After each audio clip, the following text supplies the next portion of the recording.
નમસ્કાર, આપનું સ્વાગત છે BS9 ટીવી ન્યૂઝ ઉપર અને હું છું આપની સાથે કાજલ સુવા. ખેડૂતોના અનેક પ્રશ્નો છે અને એમાં હવે ખાનગી વીજ કંપનીઓએ એન્ટ્રી મારી છે. આ શબ્દ એટલે મારે વાપરવો પડે છે. ખેડૂતોને ખબર જ નથી કે વીજ લાઈન ક્યાંથી પસાર થવાની છે. પાલભાઈ સાથે જ્યારે ડિબેટ કરી ત્યારે કેટલા એવા ગામડાના નામો ઉજાગર થયા જે ખેડૂતોને ખબર જ નથી કે અમારા ગામમાંથી એ વીજ લાઈન પસાર થશે. હવે ધીમે ધીમે એ ગામડાઓના લિસ્ટ સામે આવી રહ્યા છે અને એમાંથી એક પડધરી તાલુકાનું ગામડું છે કે જ્યાંથી વીજ લાઈન પસાર થવાની છે અને એ ગામના સરપંચ મારી સાથે ઉપસ્થિત છે. વીજ લાઈન જે છે એના મુદ્દે ખેડૂતો વિરોધ કરી રહ્યા છે. ખાસ કરીને જે ખેડૂતોને વીજ લાઈનના મુદ્દે વળતર મળવું જોઈએ એમ વળતર મળતું નથી અને ખાનગી કંપનીઓએ પોતાની એક અલગ જ નીતિ ઊભી કરી છે. બધાય ખેડૂતોને અલગ અલગ વળતર આપી રહી છે. ત્યારે પાલભાઈ લાઈવમાં અને ડિબેટમાં વારંવાર ખેડૂતોને જાગૃત કરે છે કે એક સાથે અવાજ ઉઠાવો, એક થાવ.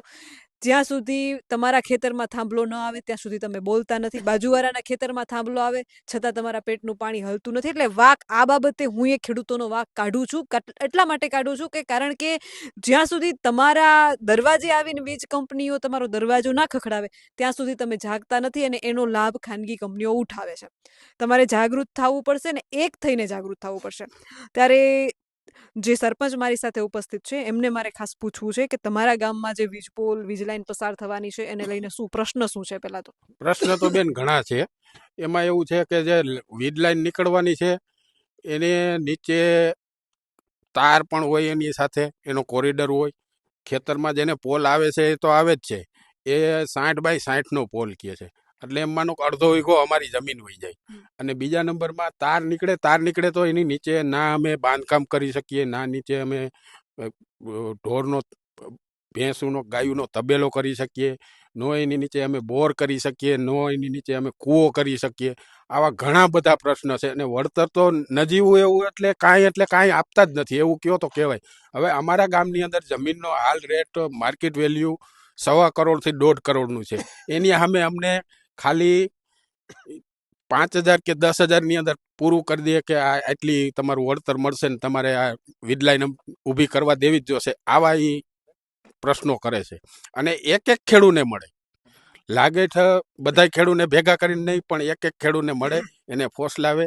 કોઈ જો નાનો હવળો બહુ સમજદાર ખેડૂત ના હોય તો એ સાઈન પણ કરી દે, એને ખબર ન હોય.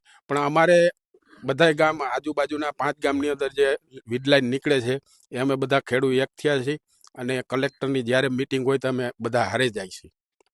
કેટલું વળતર મળવું જોઈએ એક પોલ દીઠ? એક પોલ બેન 1 કરોડ રૂપિયા વળતર આપે ને તોય થોડું છે. કારણ કે અમારી બાપ દાદાની મિલકત છે, અમારી રોજીરોટી છે.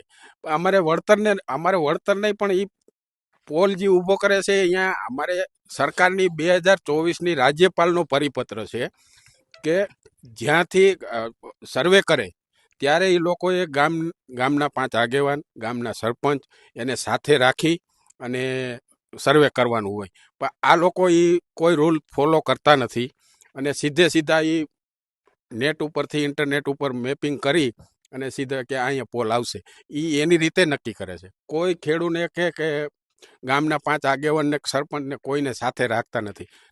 રાજ્યપાલનો 2024નો જ પરિપત્ર છે કે 5 ગામના આગેવાન, સરપંચ બધાને સાથે રાખી અને ગામનું આ વીજ લાઈનનું સર્વે કરવું અને ઓછામાં ઓછા ખેડૂતને નુકસાન જાય ને વધુમાં વધુ ખરાબો વપરાય એવી જગ્યાએથી લાઈન પસાર કરવી. પણ વીજ કંપની કોઈ રૂલ ફોલો કરતી નથી. તમે કહ્યું કે આવેદનપત્ર સાથે મળીને આપવાનું છે. શું આયોજન છે એનું? આવેદનપત્ર બધા ખેડૂત મળી અને અમે વાંધા અરજી આપશું. અમારે 8 તારીખે જ કલેક્ટર સાથે બોલાવેલા છે કલેક્ટર સાહેબે, અને અમે વાંધા અરજી અમારી લખી નાખી છે. એક જાગૃત નાગરિક તરીકે અને ખેડૂતના તમારા વિસ્તારને અનેક સમસ્યાઓ છે કમોસમી વરસાદની, વીજ લાઈનને લઈને શું કહેશો? આજે આ ધોમડા ગામના સરપંચનો અમને ફોન હતો કે અમારા વિસ્તારમાંથી વીજ લાઈન નીકળે છે, હાઈ ટેન્શન લાઈન. એટલે આ પ્રશ્ન હું તો એવું કહું છું કે એક ગામનો નથી પણ આખા તાલુકાનો પ્રશ્ન છે. કેમ કે ગામનું જે લિસ્ટ બહાર પડ્યું છે ને નામોનું, તો 44 થી વધારે ગામોનું લિસ્ટમાં નામ છે પડધરી તાલુકાના. તો આટલા ગામોમાં જો લાઈન નીકળશે તો આ ખેડૂત જમીનનો શું હાલત થઈ છે. હાલત તો બીજી વાત કે એને મન ફાવે વળતર આપે છે આ લોકો. એક એક વ્યક્તિને પકડી પકડીને વળતર આપે છે. એને અને ભાઈ વાત કરીને સરપંચે, એક એક વ્યક્તિ અભણ માણસ છે, એને ખબર જ નથી શું લાઈન છે, શું એનું વળતર આપવું જોઈએ. કેમ કે જમીનની કિંમત કરોડોમાં હોય તો એનું વળતર સામે કરોડોમાં આપો ને, તો અમને ખેડૂતને વાંધો નથી. આ તો સામાન્ય વળતર આપી અને ખેડૂતને દબાવવામાં પણ આવે છે. એમાં અધિકારીઓને બોલાવે છે, અધિકારીઓને બોલાવે, ઓફિસો વારંવાર બોલાવે છે, માનસિક ટોર્ચરો કરવામાં આવે છે કે જેથી કરીને ખેડૂત થાકી જાય અને શાંતિથી બેસી જાય. પણ આ ખેડૂતો જાગૃત થઈ ગયો છે, શાંતિથી બેસવાવાળો નથી. હું તમારા માધ્યમથી હું ઘણા ગામના લોકોને પણ વિનંતી કરું છું કે જે પણ ગામમાં વીજ લાઈન નીકળતી હોય ને, એ ગામના ખેડૂત સમૂહ સાથે લઈ અને રજૂઆત કરો કે નહીં એક એક ખેડૂત આખું ગામને આજ એવું થાય ઘણા પાડોશીના વળતર લાઈન નીકળે તો એ વ્યક્તિ મને શું વાંધા, પણ ખરેખર આ જ પ્રશ્ન બીજે ઉભો રહેવાનો છે. બાજુમાં જે લાઈનનો એરિયા પણ હશે 60 મીટર જેવો, બધાને નુકસાન થવાનું છે. લાઈન ગઈ એટલે જમીનના ભાવ એમાંય કપાઈ ગયા છે. ત્યારે જમીનની કિંમત છે 1.5 કરોડ છે, લાઈન ગઈ એટલે જમીન મજા આવે એમ કિંમત લે છે વેપારીઓ. તો આ ઘણા બધા પ્રશ્નોના સરપંચની રજૂઆત હતી અને જાગૃત સરપંચ છે ગામના, એને પણ અમને કીધું કે અમારા આવા પ્રશ્ન છે, તમે સાથે આવો અને અમે રજૂઆત કરો. તમે એની સાથે જવાના છીએ આવનારા સમયમાં. અને પડદરી તાલુકામાં ક્યાંય પણ અન્યાય થાય તો અમે સાથે ઉભા રહેવાના છીએ. ખેડૂતને અન્યાય ન થવો જોઈએ, ખેડૂતને પૂરું વળતર આપો.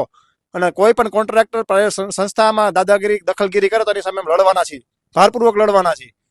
એવી જ અમારી આજે રજૂઆત હતી. જી, કયો વિકાસ, આપણે કયો વિકાસ જોઈએ છે? શું વિનાશ ખેડૂતોના ભોગે આ વિકાસ આપણે કઈ દિશામાં લઈ જઈ રહ્યો છે? ખેતી વગર આપણે હંમેશા કહું છું, ના જઈ કહું છું, આપણે ગમે એટલા આધુનિક થઈ જાય, ગમે એટલા મોડર્ન થઈ જાય, આ વિશ્વની કોઈ ફેક્ટરી ક્યારેય ઘઉં નહીં પકવી શકે. એ ખેડૂતના ખેતરમાંથી જ અનાજ આવશે. શું આપણે વિકાસની પાછળ એટલા ગાંડા થઈ ગયા છે કે પ્રકૃતિ અને જમીનનું આપણે વેડફાટ કરી રહ્યા છીએ? અને શું વિકાસ આટલો જરૂરી છે કે એ નિર્દોષોનો ભોગ લઈ લે? વિચારવા જેવી બાબત છે. કેમેરામેન પ્રદીપ પાઠક સાથે હું કાજલ સુવા, BS9 TV ન્યૂઝ, પડદરી.